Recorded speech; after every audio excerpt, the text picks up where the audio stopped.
Hello guys, my name is Mukul Kirti Verma and today's session we will see how to install Ubuntu in VirtualBox।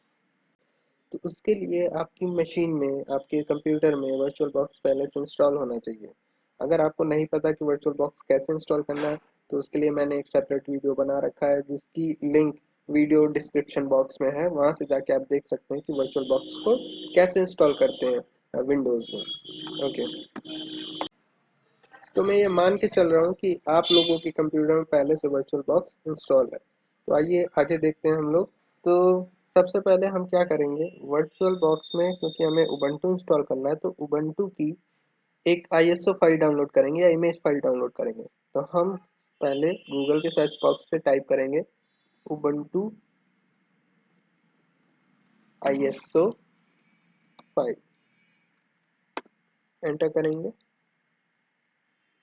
और फिर यहाँ पर सबसे पहले जो लिंक ubuntu.com और एरो डाउनलोड, इस पे क्लिक करेंगे।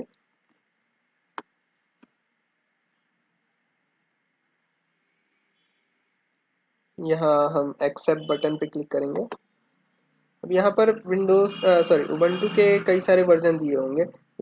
Download Ubuntu desktop version, server version भी आता है, बट क्योंकि हमें डेस्कटॉप में इंस्टॉल करना है तो हम उबंटू के डेस्कटॉप वर्जन को डाउनलोड करेंगे। जस्ट हमें क्लिक करना है डाउनलोड बटन पे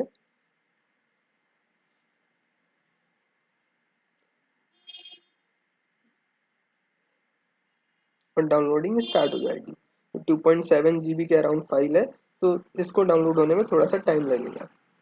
मैंने क्योंकि ये फाइल पहले से डाउनलोड करके रख रखी है तो मैं डायरेक्टली उस फाइल से उबंटू को वर्चुअल बॉक्स में इंस्टॉल करूंगा।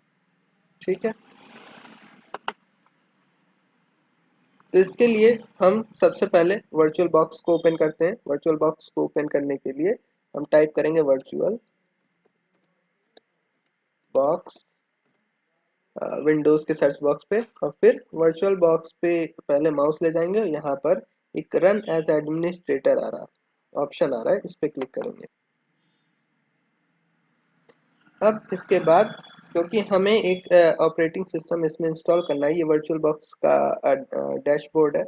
यहाँ पर हम सबसे पहले एक वर्चुअल मशीन क्रिएट करेंगे और वर्चुअल मशीन क्रिएट करने के बाद उसमें हम उबंटू को इंस्टॉल करेंगे। बेसिकली वर्चुअल मशीन का कॉन्सेप्ट क्या है, जैसे आपके पास आपका लैपटॉप है तो ये एक फिजिकल मशीन है जिसको आप देख सकते हैं, छू सकते हैं। इसकी कुछ रैम है, सीपीयू है, कुछ सीपीयू कॉस्ट है, एलयू कॉस्ट है, उसके कुछ कैचेज है। तो ये सारी चीजें फिजिकली अवेलेबल है। अब वर्चुअल मशीन क्या होता है, इसी फिजिकल मशीन में एक और मशीन क्रिएट करना, बट वर्चुअली, फिजिकली नहीं, virtually, with the help of this virtual box software. इस वर्चुअल मशीन का अपना खुद का रैम होगी, अपना खुद सीपीयू होगा, अपना खुद ग्राफिक कार्ड होगा, अपना ब्लूटूथ होगा, वाईफाई होगा। ये सब सारी चीजें वर्चुअली हम क्रिएट करेंगे। मतलब एक फिजिकल डिवाइस को हम सिमुलेट करने की कोशिश करेंगे एक सॉफ्टवेयर के थ्रू। और वो सॉफ्टवेयर कौन सा है, यही वर्चुअल बॉक्स। वर्चुअल बॉक्स में हम किसी फिजिकल मशीन को सिमुलेट कर सकते हैं, किसी फिजिकल पीसी को सिमुलेट कर सकते हैं। तो जाहिर सी बात है, अगर हमारी फिजिकल मशीन जिसमें हम इंस्टॉल करने वाले हैं अगर उसमें 4 GB रैम, तो जाहिर सी बात है वर्चुअल बॉक्स को हम उससे कम ही मेमोरी दे पाएंगे, क्योंकि करंट में भी हमारा एक ऑपरेटिंग सिस्टम चल रहा है। जैसे मेरे में विंडोज 10 चल रहा है ना। तो विंडोज 10 को चलने के लिए भी कुछ मेमोरी चाहिए, और जो अभी हम वर्चुअल बॉक्स में ऑपरेटिंग सिस्टम इंस्टॉल करने वाले हैं उसको भी कुछ मेमोरी चाहिए। तो जब हम वर्चुअल मशीन क्रिएट करेंगे इस फिजिकल मशीन में, तो क्या होगा कि जितनी रैम पहले से इस फिजिकल मशीन में है उसका कुछ पार्ट ही हम वर्चुअल मशीन को दे पाएंगे। उसी तरीके से हमारे सिस्टम में 4 CPU है, 4 CPU octa sorry quad core processor है, तो 4 CPU है। हम अपनी वर्चुअल मशीन को दो ही दे पाएंगे, क्योंकि दो ऑलरेडी, एटलीस्ट हम दो अपने, ये जो हमारा करंट में ऑपरेटिंग सिस्टम रन कर रहा है उसको भी एटलीस्ट कुछ सीपीयू चाहिए ना। तो इस वजह से हम कुछ, जितना भी हमारा हार्डवेयर अवेलेबल है फिजिकल मशीन में, उसका कुछ पोर्शन वर्चुअल मशीन को देंगे। तो आइए देखते हैं कैसे हम वर्चुअल मशीन क्रिएट करते हैं। सबसे पहले हम जाएंगे न्यू बटन पे क्लिक करेंगे, न्यू। अब यहाँ पर नाम पूछ रहा है कि आप जो भी वर्चुअल मशीन क्रिएट करेंगे उसका नाम क्या है। तो यहाँ पर हम ubuntu टाइप करते हैं। आप कोई भी नाम टाइप कर सकते हैं, जरूरी नहीं है, लेकिन आप ubuntu टाइप करिए ताकि आपको चीजें समझने में आसान रहे कि ये ubuntu हमने इंस्टॉल किया, ये विंडोज इंस्टॉल किया, ये लाइनेक्स इंस्टॉल किया या मिंट इंस्टॉल किया, कुछ भी। अब हमने जैसे यहाँ उबंटू लिखा, यहाँ आप लोग देख रहे होंगे लिनक्स अपने आप सेलेक्ट हो गया और उबंटू 64 बिट। अगर आपका सिस्टम 64 बिट का है तो 64 बिट का यहाँ सिलेक्शन करना है, अगर 32 बिट का है तो 32 बिट सेलेक्ट करना है। इसके बाद हम नेक्स्ट पे क्लिक करेंगे। ओके, पहले से मैंने उबंटू नाम का एक मशीन बना रखी है, इसलिए नहीं ले रहा, तो मैं यहाँ उबंटू 2 कर दे रहा हूँ। आप लोग उबंटू ही करिए। अब यहाँ पर हम अपनी वर्चुअल मशीन को रैम एलोकेट करेंगे, क्योंकि मेरे सिस्टम में 8 GB रैम है, तो हम यहाँ पर 8 GB से 4 GB से 4 MB से लेकर 8 GB तक रैम एलोकेट कर सकते हैं, ठीक है। बट इसमें कुछ जो आप देख पा रहे हैं, कुछ ग्रीन सेक्शन है, कुछ ऑरेंज है, कुछ रेड सेक्शन है ना। तो इसका मतलब क्या है कि अगर आप इस वर्चुअल मशीन को ग्रीन लेवल तक अगर हम रैम दे देते हैं, तो इस मशीन में कोई प्रॉब्लम नहीं होने वाली है। मतलब करंट ऑपरेटिंग सिस्टम भी चलता रहेगा, जो वर्चुअल मशीन में जो ऑपरेटिंग सिस्टम है वो भी सही चलता रहेगा। लेकिन अगर हम ग्रीन से ज़्यादा रेड या ऑरेंज में जाते हैं तो हमारा करंट सिस्टम स्लो हो जाएगा, क्योंकि जाहिर सी बात है 8 GB पे अगर हम 5 या 6 GB रैम सिर्फ और सिर्फ वर्चुअल मेमोरी वर्चुअल मशीन को दे देंगे, तो हमारा जो करंट में सिस्टम चल रहा है उसके लिए सिर्फ 2 GB रह गई मेमोरी, है ना। तो ये दिक्कत करने लगेगा। जो करंट हमारा सिस्टम है, जो फिजिकल मशीन में इंस्टॉल है, वो दिक्कत करने लगेगा। तो हम क्या करेंगे, इस अ, अ, इस वर्चुअल मशीन को हम सिर्फ उतनी मेमोरी देंगे जितना ये वर्चुअल बॉक्स रिकमेंड कर रहा है। वर्चुअल बॉक्स इसमें 5 GB तक रिकमेंड कर रहा है, तो हम 5 GB तक ही इसको मेमोरी देंगे और नेक्स्ट बटन पे क्लिक कर देंगे। और हाँ, हम इसको 5 GB या 5 से कम भी दे सकते हैं। कुछ ऐसे ऑपरेटिंग सिस्टम होते हैं जिन्हें एक ही जीबी की जरूरत है, तो उनको 5 GB अलॉट करने की जरूरत नहीं हो। एक ही जीबी आपने यहाँ से सेलेक्ट कर लिया या यहाँ पर डायरेक्ट 1 GB 1024 लिख दिया, कुछ भी कर सकते हैं। फिलहाल मैं इसको 4 GB कर दे रहा हूँ, करीब 4 GB के अराउंड कर दे रहा हूँ, ठीक है। या फिर पूरा ग्रीन पोर्शन ही दे देता हूँ, ठीक है। नेक्स्ट बटन पे क्लिक करेंगे इसके बाद, मतलब इसको हमने लगभग 5 GB रैम दे दी। नेक्स्ट ये पूछ रहा है do not add a virtual hard disk, create a virtual hard disk, use an existing virtual hard disk. इसका मतलब ये है कि सपोज इसी वर्चुअल बॉक्स में आपने पहले से कोई एक वर्चुअल हार्ड डिस्क क्रिएट कर रखी, जैसे अभी वर्चुअल रैम हमने क्रिएट की, उसी तरीके से वर्चुअल हार्ड डिस्क क्रिएट करनी है। तो अगर आपने पहले से कोई दूसरी मशीन इस वर्चुअल बॉक्स में इंस्टॉल, सॉरी दूसरा ऑपरेटिंग सिस्टम इस वर्चुअल बॉक्स में इंस्टॉल किया है, तो उसकी हार्ड डिस्क आप यहाँ यूज कर सकते हो। लेकिन आप चाहते हो कि नहीं, जितनी मशीनें हम वर्चुअल बॉक्स में क्रिएट करेंगे सबकी अलग अलग हार्ड डिस्क हो, तो उसके लिए हम क्या यूज करेंगे, create virtual hard disk now, ठीक है। अगर यूज पे करेंगे, देखिए मैंने यहाँ पहले से उबंटू इंस्टॉल कर रखा है, इसके लिए एक वर्चुअल हार्ड डिस्क मैंने क्रिएट की थी, तो यहाँ पर ये ऑप्शन आ रहा है कि आप जो उबंटू के लिए जो उबंटू, ये जो उबंटू नाम दे रहा है, यहाँ पर भी देखिए उबंटू दे रहा है, तो उबंटू की हार्ड डिस्क आप यूज कर सकते हैं, लेकिन मैं रिकमेंड करूंगा आपको क्रिएट चूज करना।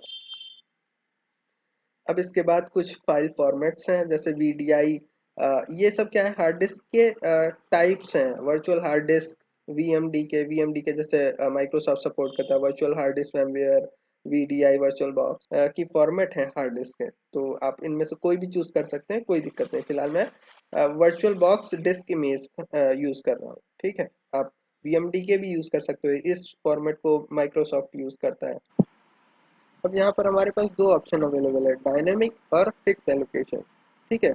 तो बेसिकली हम यहाँ क्या करने वाले हैं कि जो हम हार्ड डिस्क एलोकेट कर रहे हैं अपनी वर्चुअल मशीन को, उसका उसको हम डायनामिकली रखना चाह रहे हैं कि फिक्स रखना चाह रहे हैं। जैसे अभी हमने सपोज 25 GB अलॉट कर दी इस मशीन को, बाद में अगर हमें चेंज करना हुआ, उसको बढ़ाना या घटाना हुआ, तो अगर हमने डायनेमिक चूज किया तो बढ़ा घटा पाएंगे, अगर फिक्स चूज किया तो बढ़ा घटा नहीं पाएंगे। तो फिलहाल हम डायनेमिक चूज करके आगे बढ़ते हैं। इसके बाद जैसे अभी हमने रैम को कुछ साइज एलोकेट किया, उसी तरीके से हम हार्ड डिस्क का भी कुछ साइज एलोकेट करेंगे। वहाँ पर हमने रैम को जो है 5 GB के अराउंड दिया था, यहाँ पर हार्ड डिस्क का साइज चूज करेंगे। तो हार्ड डिस्क के साइज के लिए, क्योंकि अ, हर एक ऑपरेटिंग सिस्टम को अलग अलग हार्ड डिस्क के साइज की जरूरत होती है। जैसे उबंटू की अगर बात करें तो उबंटू मिनिमम जो है 20 GB एटलीस्ट उसकी रिक्वायरमेंट है। फिर उसके बाद आप जो सॉफ्टवेयर इंस्टॉल करेंगे उसकी अलग रिक्वायरमेंट होती है। तो क्योंकि यहाँ पर मैं सिर्फ इंस्टॉलेशन सिखा रहा हूँ, तो यहाँ पर सिर्फ और सिर्फ 20 GB लेके चलूंगा, 20 या 25 GB।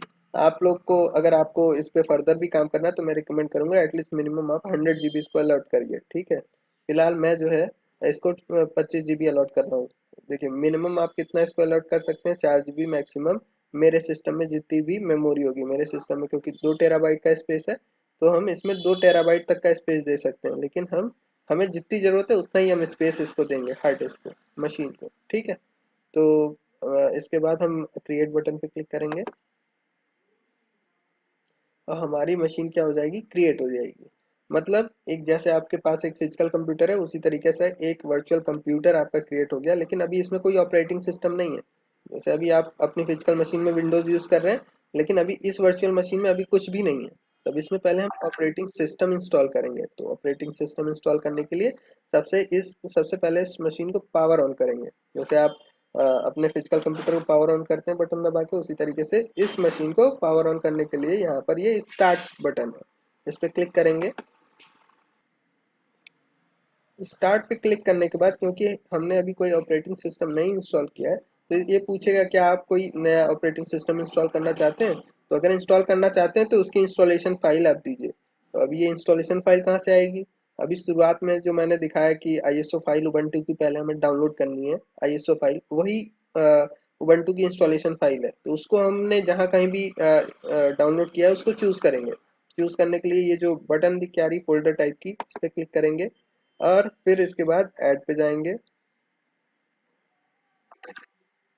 और जहां भी आपने उबंटू को स्टोर करके रखा है वहां से उबंटू को चूज कर लेंगे। जैसे मैंने डी ड्राइव में इसको स्टोर करके रखा है, आपका डाउनलोड फोल्डर कहीं और होगा, जहां पर भी वो फाइल डाउनलोड हुई हो आईएसओ फाइल, वहां पे जाके इस आईएसओ फाइल को बस चूज कर लेना है। इस पर डबल क्लिक करेंगे और चूज चूज बटन पे क्लिक करेंगे।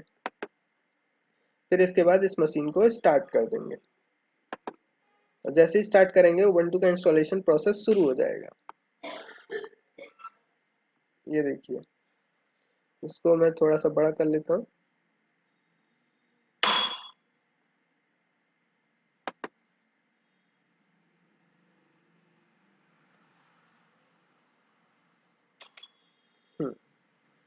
देखिए कर्सर ब्लिंक कर रहा है, ऑपरेटिंग सिस्टम का इंस्टॉलेशन अभी शुरू होगा।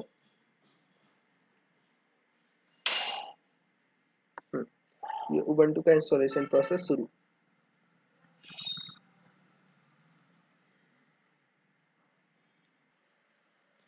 अब हम लोग देख सकते हैं यहाँ पर 3 चीजें आ रही हैं।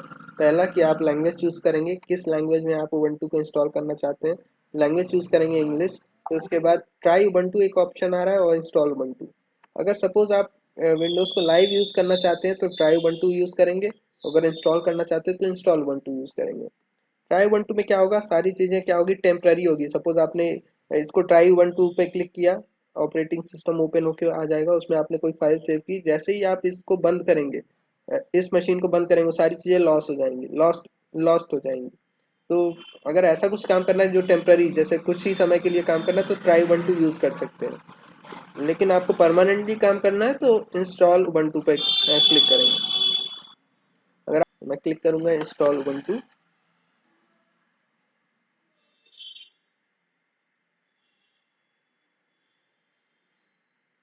अब इसके बाद हमारे कीबोर्ड की लैंग्वेज वो पूछेगा, किस कीबोर्ड की लैंग्वेज आप क्या रखना चाहते हैं। तो मैंने पहले से इंग्लिश सेलेक्ट कर रखा है, या पहले से इंग्लिश सेलेक्ट ही है। हम कंटिन्यू बटन पर क्लिक करेंगे और इसमें आपको और कुछ भी करने की जरूरत नहीं है।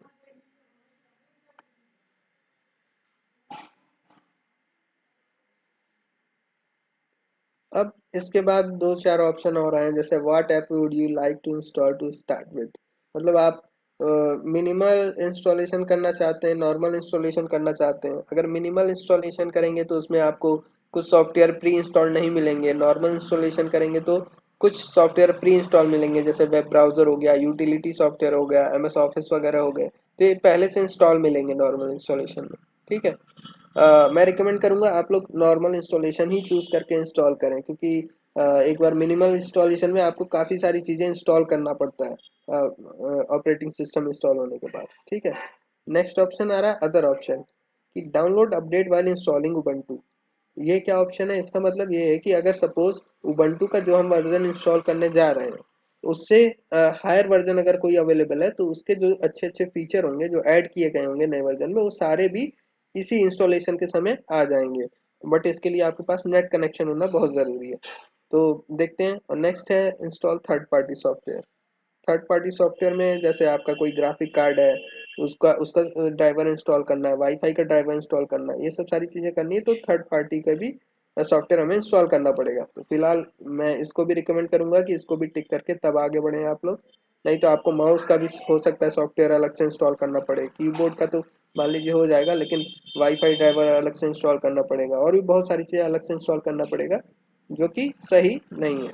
ठीक है, तो नॉर्मल इंस्टॉलेशन करना है, डाउनलोड अपडेट पे क्लिक करना है, इंस्टॉल थर्ड पार्टी पे करना है, और कंटिन्यू पे क्लिक करेंगे उसके बाद।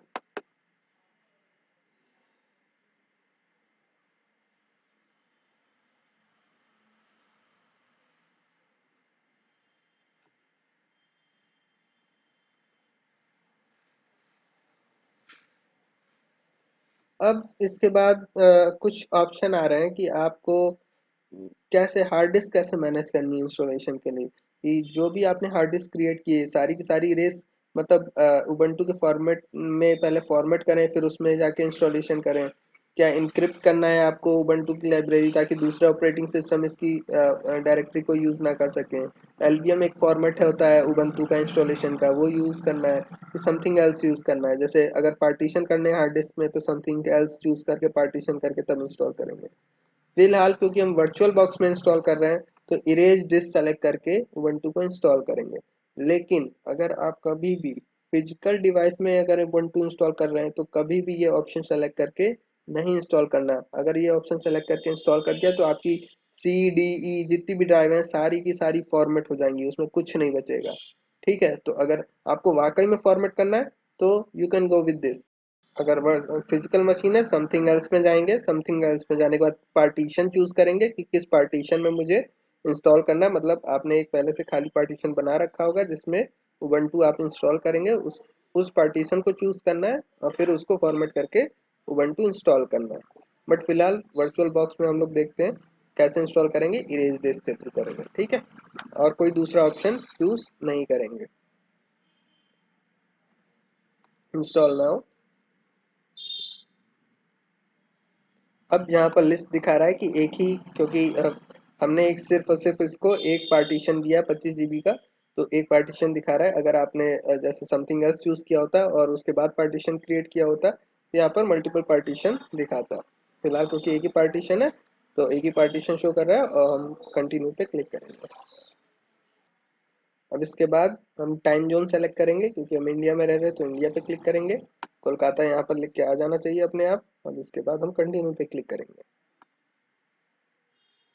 अब इसके बाद यूज़र नेम और पासवर्ड वो पूछेगा कि आप जैसे विंडोज़ में लॉगिन करते हैं, तो शुरुआत में सिस्टम ऑन होने पे यूज़र नेम पासवर्ड पूछता है, तो उसी तरीके से यहाँ पर भी पासवर्ड और नाम पूछेगा, यूज़र नाम नेम। तो हम इसको सपोज हमने नाम दे दिया मुकुल, पासवर्ड कुछ एंटर कर देते हैं।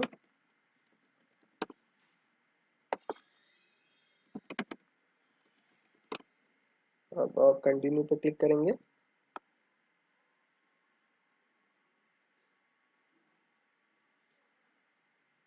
अब हमारा इंस्टॉलेशन प्रोसेस शुरू हो जाएगा। सारी चीज़ें जितनी भी इंस्टॉलेशन के लिए फाइलें ज़रूरी हैं, वो सारी की सारी अब ड्राइव में कॉपी होना शुरू हो जाएंगी। ये इंस्टॉलेशन प्रोसेस थोड़ा सा टाइम लेगा, तो मैं वीडियो को स्किप करूंगा जब तक ये इंस्टॉल हो रहा है। So I just skipped the part of installation because it was taking so much time. So whenever you are trying to install Ubuntu in VirtualBox, it will take some time. It takes maybe it can takes an hour. So calm down and keep patient while installing Ubuntu. Okay. Installation के बाद हमें कुछ इस तरीके की window मिलेगी, installation complete. ठीक है, installation is complete, you need to restart the computer in order to use the new installation. ठीक है, तो अब ये हमें रीस्टार्ट करने के लिए कह रहा है कि अब वर्चुअल मशीन को रीस्टार्ट करिए, तो हम रीस्टार्ट नाउ पे क्लिक करेंगे।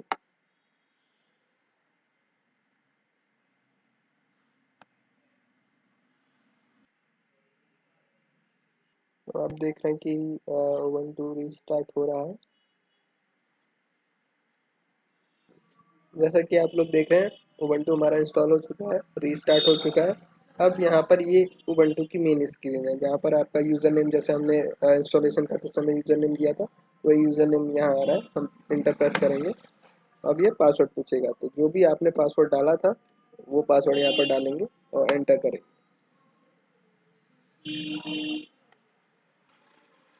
और अब ये हमारे सामने उबंटू की मेन स्क्रीन डिस्प्ले हो चुकी है। तो फाइनली हम लोग ने उबंटू का इंस्टॉलेशन देख लिया। यही उबंटू का डेस्कटॉप है। यहाँ पर साइड में मेन्यूज आ रहे हैं और यहाँ पर डेस्कटॉप है। तो आज की वीडियो में हम लोगों ने देखा कि वर्चुअल बॉक्स में उबंटू को कैसे इंस्टॉल करते हैं। नेक्स्ट वीडियो में हम देखेंगे कि आखिर उबंटू में पाइथन को इंस्टॉल कैसे किया जाता है। ठीक है, okay. For now, thank you guys for watching this video, and next video we will see how to install Python in Ubuntu. Okay, thank you.